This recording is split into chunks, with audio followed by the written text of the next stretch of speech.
Hey everyone, I'm Sean Pinjwani, client partner for our Disruptors team here at Facebook.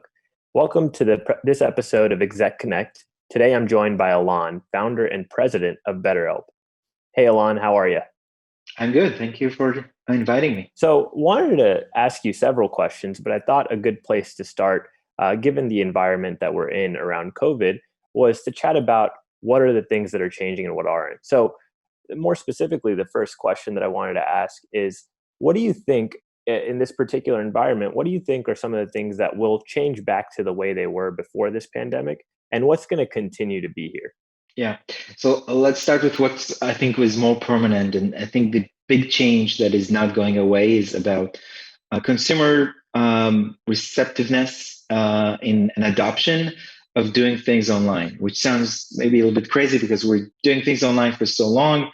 We've been buying in Amazon for years and years, and we've been using social media. But for the more deep types of communication and consuming services, especially professional services online, I think there is a shift. People were kind of forced into doing that, and once they did that, they found it actually to be much more powerful and useful than they thought.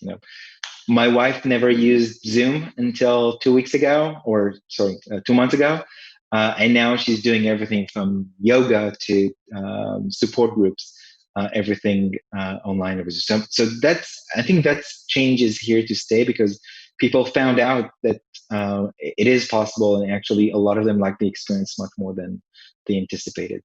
The thing that I think a lot of people kind of expect to stay longer than what I predict would actually be the reality is our distancing. And people thought, oh, nobody will meet anyone in a large setting, and I don't think that's the case. And you start seeing this also in kind of states or regions that open up because their situation is better in terms of cases, where when people can meet in masses, they immediately go this route. You even saw that in the some of the protests last and this week. And I think this will actually happen if it's becoming feasible from the environment and the pandemic situation. It will happen very quickly. Yeah, I totally agree. And I think, when it comes to a few of these things that may or may not change back, I think an interesting topic is going to be around a remote workforce. And, there's some pros and cons to both sides of it. And so as a leader of a startup, of a company yourself, what do you think about managing a remote workforce? Is it difficult? Do you think it's easier? Are your employees just as productive? I think it's difficult, but it's much easier than we anticipated. We actually had a leadership meeting this week, and we kind of assessed this now that we're 3 months in, and what's the productivity and also energy level. Then I asked the leaders and team, if I told you in March 10 that we're going to be 3 months now completely remote out of the office. And I think in March 10, it was nobody even anticipated this to happen. Would you imagine that we will be as productive as we are now? And unanimously, the answer was no. And I don't think that's something special because it's not because something special we've done. I think it's pretty across the board. And I think most managers, even those who are not, we're not a big fan of remote work, and I'm definitely one of them. I mean, we have a team of that's all here. It's all local. We don't have multiple offices. In 95% of our people are coming Monday to Friday to work. So I'm definitely was not on the camp of remote work is as good as in office work, and I'm not sure I completely switched camp yet, but it's definitely in comparison to what we anticipated and what I anticipated, it's much better. I think the key question that we're all kind of asking ourselves is how much is this built upon and on the basis of our non-remote work? Because in the first month, when everything went well, we said, well, obviously it's working well because we've been working together for so long. So it's just an extension of that.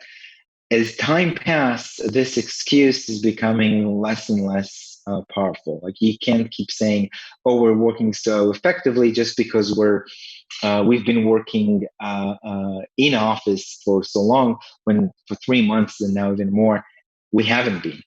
And so we'll need to see if this continues or not.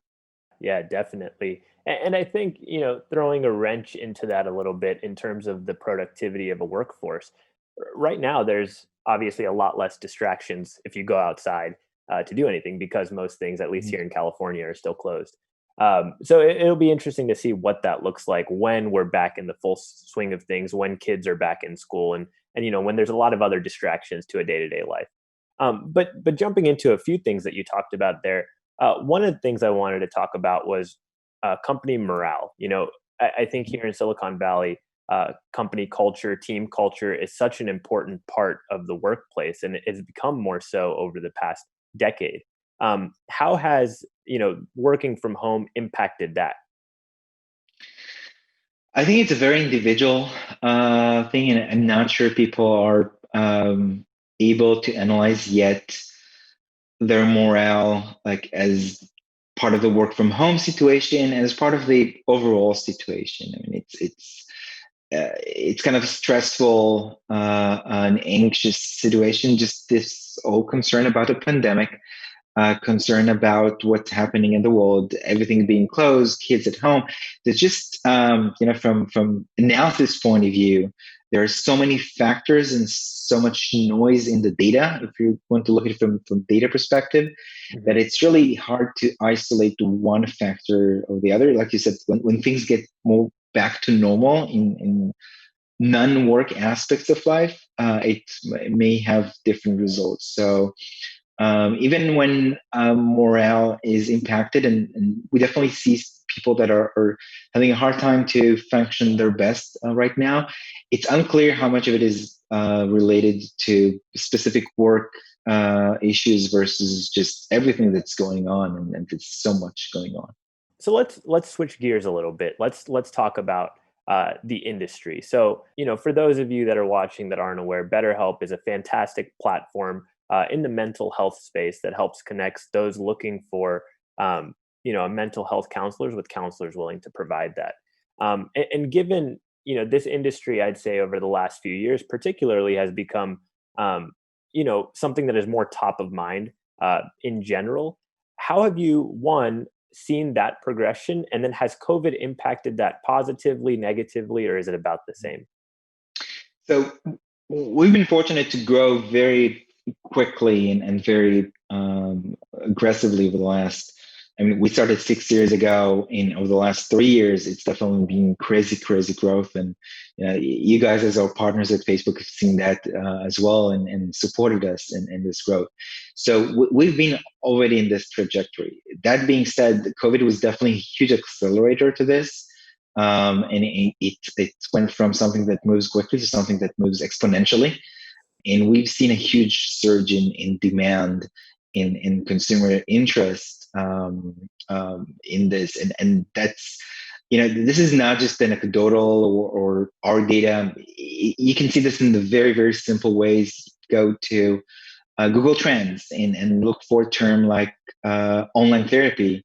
You see a huge spike since COVID started.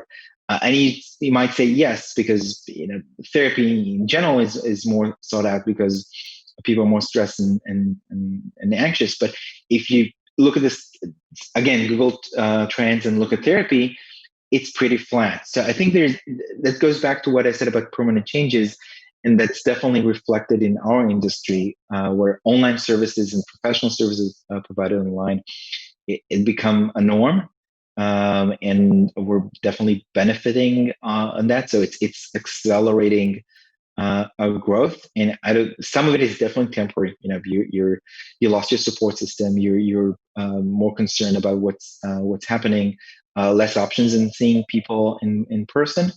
But a lot of it is, I think, it's just a mind shift in mindset and the perception around services like ours. Certainly, certainly. And I think, I'm excited to see that this is becoming, more top of mind for more people. So hopefully, some of those things are more permanent. But let's talk about marketing a little bit. Given this exponential growth that you just mentioned for this particular space. One, do you have to change the way you're thinking about things because of this? And two, is it important to adjust your messaging to reflect these changes? So on the marketing front, I would say that it's more of the same.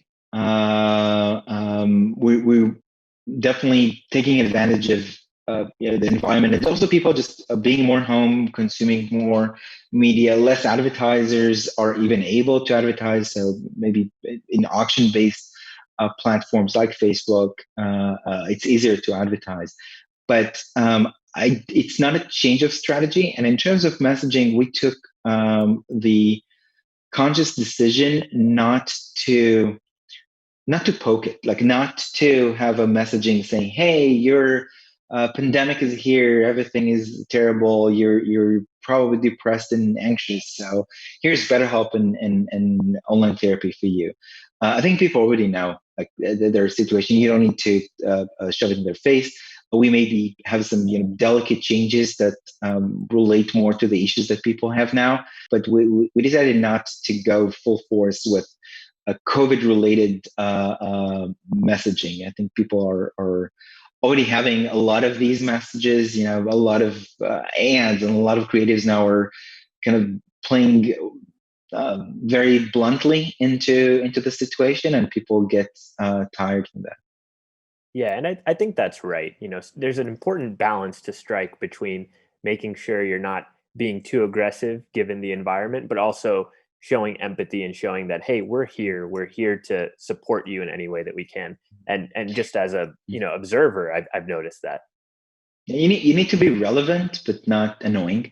Exactly. In a way. So it's even more about the creatives that you don't use now than creatives that you add now. Just some creatives are just don't seem fit in this environment and irrelevant to what people are experiencing now. So you pause them, but we didn't run to make, oh, let's make now 10 COVID specific creatives.